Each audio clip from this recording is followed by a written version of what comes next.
Welcome to our YouTube channel. మృగాలు అంటే ఒకప్పుడు అడవిలో ఉండేయేమో అనుకునేవాళ్ళం. ఇప్పుడు మృగాలు అంటే అవి జనజీవన స్రవంతిలో మనుషుల రూపంలో కనపడుతున్నాయి. అవి మృగాలకి లింగభేదం లేదు, ఆడ మగ. ఇటీవల కాలంలో నిత్యం ఏదో ఒక ప్రాంతంలో ఏదో ఒక మూలన ఇలాంటి న్యూస్ వింటున్నాము. భర్తను చంపి ప్లాస్టిక్ డ్రమ్ములో వేసి సిమెంట్ చేసిన భార్య, అదేవిధంగా భార్యను నరికి ముక్కలు ముక్కలుగా చేసి మరి ఉడకబెట్టిన భర్త, పెళ్ళైన మూడో రోజే హనీమూన్కి తీసుకెళ్ళి చంపించిన భార్య, రీసెంట్గా శనివారం రోజు హైదరాబాదులో ప్రేమించి పెళ్లి చేసుకుని 5 నెలల గర్భవతి అయిన భార్యని కాళ్ళు చేతులు ముక్కలు ముక్కలుగా నరికి 3 పొట్లాలు కట్టి ప్లాస్టిక్ కవర్స్లో మూసీ నదిలో వేసి చివరికి మొండాన్ని ఏం చేయాలో తెలియక మరి వాళ్ళ సిస్టర్కి ఫోన్ చేసి ఇట్లా నా భార్య కనపట్లేదని, ఆమె వాళ్ళ బంధువుని ఒకతను పంపిస్తే ఆ బంధువు ఇతను కలిసి మరి పోలీస్ స్టేషన్కి పోయి కేసు పెడితే వాళ్ళ విచారణలో తెలిసింది ఇతనే చంపాడని. ఆ మిగతా మొండెం కూడా ఇంట్లోనే ఉంది. ఇలాంటి సంఘటనలు మనం నిరంతరం మన చుట్టూ చూస్తూనే ఉంటాము. అయితే ముఖ్యంగా ఈ నెల 18వ తారీఖున హైదరాబాదులో మరి కూకట్పల్లిలోని సంతోష్ నగర్లో కృష్ణ రేణుక అనే దంపతుల కుమార్తె 10 సంవత్సరాల సహస్ర, ఈమె నవోదయ స్కూల్లో 5వ క్లాస్ చదువుతుంది. ఆ రోజు స్కూల్కి సెలవు ఉండటం వల్ల ఇంట్లో ఉంది. మరి తల్లిదండ్రులు ఇద్దరూ వాళ్ళ పనుల నిమిత్తం బయటికి వెళ్ళారు. వాళ్ళ తమ్ముడు పక్కనే ఉన్న ప్రైవేట్ స్కూల్లో చదువుకుంటున్నాడు. అదే స్కూల్లో 15 సంవత్సరాల మరి యువకుడు 10వ తరగతి చదువుతున్నాడు. అతనికి క్రికెట్ అంటే ఎంతో మోజు. క్రికెటే కాదు, మరి క్రిమినల్ యాక్టివిటీస్ చేసి మరి పెద్దవాడు కావాలనేది ఒక ఎయిమ్ పెట్టుకున్నాడని ఇప్పుడే ఒక న్యూస్ స్ప్రెడ్ అయింది. మొన్న సహస్రాన్ని చంపినప్పుడు మరి తలుపులు ఎలా పగలగొట్టాలి, గ్యాస్ ఎలా లీక్ చేయాలి, ఎలా ఫైర్ చేయాలి, లేకపోతే ఎవరైనా వస్తే వాళ్ళ నుంచి మరి ఎలా డిఫెన్స్ చేయాలి అని కత్తి జేబులో పెట్టుకొని కూడా పోయాడు కదా. వాస్తవానికి ఆ లెటరు మరి వేరే చేయటానికి అది రాసుకున్నాడని ఈరోజు నేను ఈ వీడియో చేసే రోజు 26వ తారీఖు ఇప్పుడే ఒక న్యూస్ చూశాను దాని గురించి.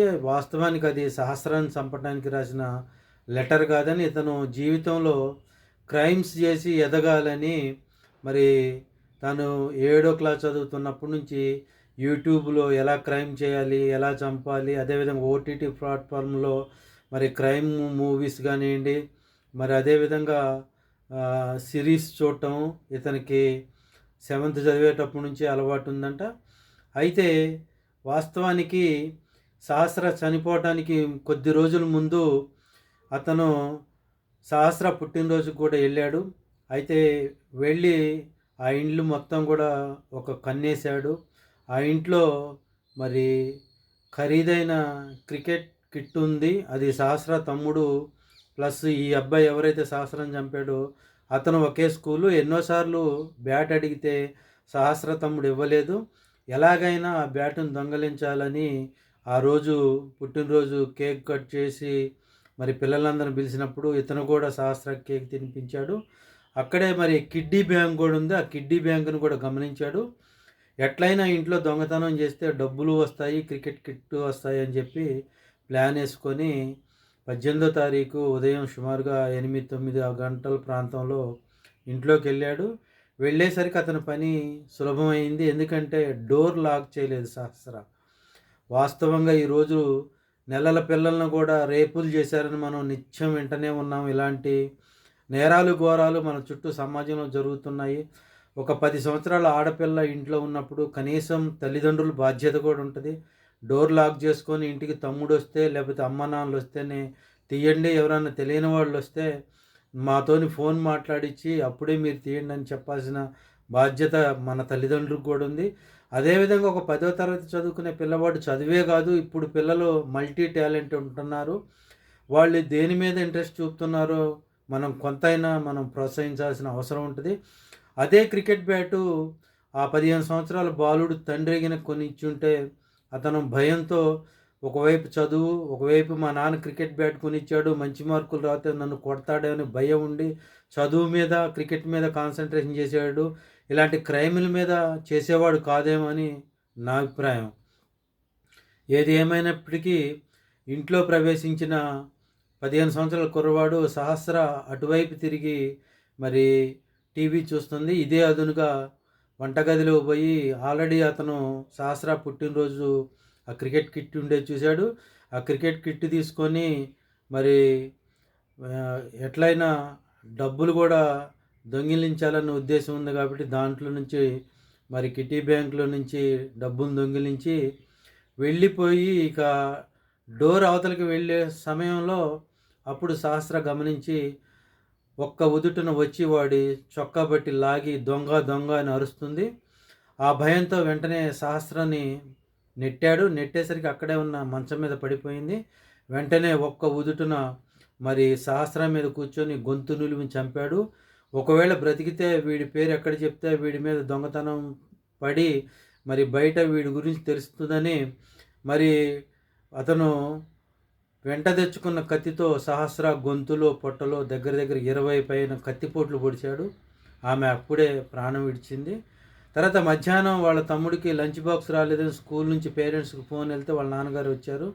వాళ్ళ నాన్నగారు వచ్చేసరికి ఇంట్లో రక్తం మడుగులో సహస్ర చనిపోయింది. మరి రకరకాల పోలీసు ఇన్వెస్టిగేషన్లో ముందుగా వీడి పేరు రాలేదు. అక్కడనే అపార్ట్మెంట్లో ఉన్న ఒక వ్యక్తిని తీసిపోయి పోలీస్ స్టేషన్లో పెట్టారు. అతని మీద అనుమానంతో అతనికి 2 ఆడపిల్లలు ఉన్నారు. వాళ్ళు బలంగా చెప్పారు మా నాన్న అలాంటి వాడు కాదని. అయినా కూడా భార్యాభర్తలు ఇద్దరిని పోలీసు స్టేషన్లో పెట్టారు. అయితే ఆ రోజు గోడ దూకి ఎందుకంటే వీళ్ళు పక్కపక్క అపార్ట్మెంట్లో ఉంటారు. సహస్ర వాళ్ళది 4th ఫ్లోర్ అయితే చంపిన అతని 5th ఫ్లోరు. అయితే అదే ఫ్లోర్లో ఒక సాఫ్ట్వేర్ ఇంజనీర్ ఉండటం వల్ల వీడి భాగోతం బయటపడింది. అతను వర్క్ ఫ్రమ్ హోమ్ చేసుకుంటుంటే వీడు గోడకాడ నక్కి తచ్చాటటాన్ని అతను గమనించాడు. ఆ తర్వాత సహస్రాన్ని చంపి అదే గోడ దూకి మరి వెళ్తుంటే రక్తం మరకలతో కనపడతాయేమని కొద్దిసేపు నక్కి నెమ్మదిగా వెళ్ళి మరి ఇంట్లో వాళ్ళ తల్లిదండ్రులు ఉన్నారు. వాళ్ళకు కనపడకుండా పోయి త్వరగా సొక్కాని మరకలన్నీ మరి కడిగేసుకొని వాషింగ్ మిషన్లో వేయటాన్ని వాళ్ళ అమ్మగారు గమనించారు. కత్తిని కడిగి ఒక కవర్లో పెట్టి మరి దాన్ని కూడా ఫ్రిడ్జ్ కవర్లో పెట్టాడు. అయితే వాళ్ళ అమ్మకు అనుమానం వచ్చింది. ఎప్పుడు వచ్చిందంటే సహస్రాన్ని ఎవరో చంపారు అన్నప్పుడు వాళ్ళ అమ్మ అడిగిందంట, ఏరా సహస్ర మరి చనిపోయిందంట కదా, దాని గురించి నీకేమైనా తెలుసా అంటే వెంటనే నువ్వే నన్ను పోలీసు వాళ్ళకి పట్టించేటట్టున్నావు కదా అని అనేసరికి తల్లికి డౌట్ వచ్చిందంట. తర్వాత ఆ సాఫ్ట్వేర్ ఇంజనీరు పోలీసు వారికి ఇన్ఫర్మేషన్ ఇవ్వటం వల్ల అతన్ని పట్టుకొని స్కూల్లో అడిగితే స్కూల్లోకి వెళ్ళినప్పుడు కూడా చాలా కాన్ఫిడెన్స్గా ఇది ఎవరో పెద్దోళ్ళే చేసి ఉంటారు, క్రిమినల్సే చేసి ఉంటారని చెప్పాడంట. ఆ తర్వాత పోలీసు వారు ఇన్వెస్టిగేషన్లో ఇంటికి తీసుకెళ్తే ఆ చాకు, ఆ రక్త మరకలున్న చొక్కా కూడా ఉంది. మొత్తానికి అతన్ని జైల్లో వేశారు. ఈరోజు లేటెస్ట్గా ఉన్న ఇన్ఫర్మేషన్ అంటే వీడు జీవితంలో ఒక క్రిమినల్ అయ్యి ఇలాంటి యాక్టివిటీస్ చేసి మరి స్థిరపడాలని కోరుకున్నాడు. ఇలాంటి ఆలోచనతో ఉన్న వాళ్ళు దయచేసి ఇలాంటి విషయాల్ని తుంగలోనే తొక్కేయండి. కష్టపడి పనిచేయండి. చదువుకునేటప్పుడు చదువు మీద ధ్యాస పెట్టండి.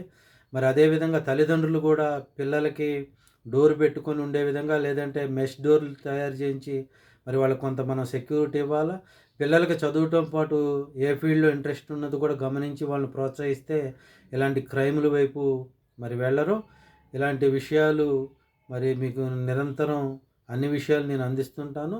ఇప్పటివరకు నా ఛానల్ సబ్స్క్రైబ్ చేసుకోతే ప్లీజ్ సబ్స్క్రైబ్ చేసుకోండి. గంట బొమ్మను యాక్టివేట్ చేసుకోండి. నేను పెట్టే ప్రతి వీడియో కూడా మీకు రీచ్ అవుతుంది. జై భారత్.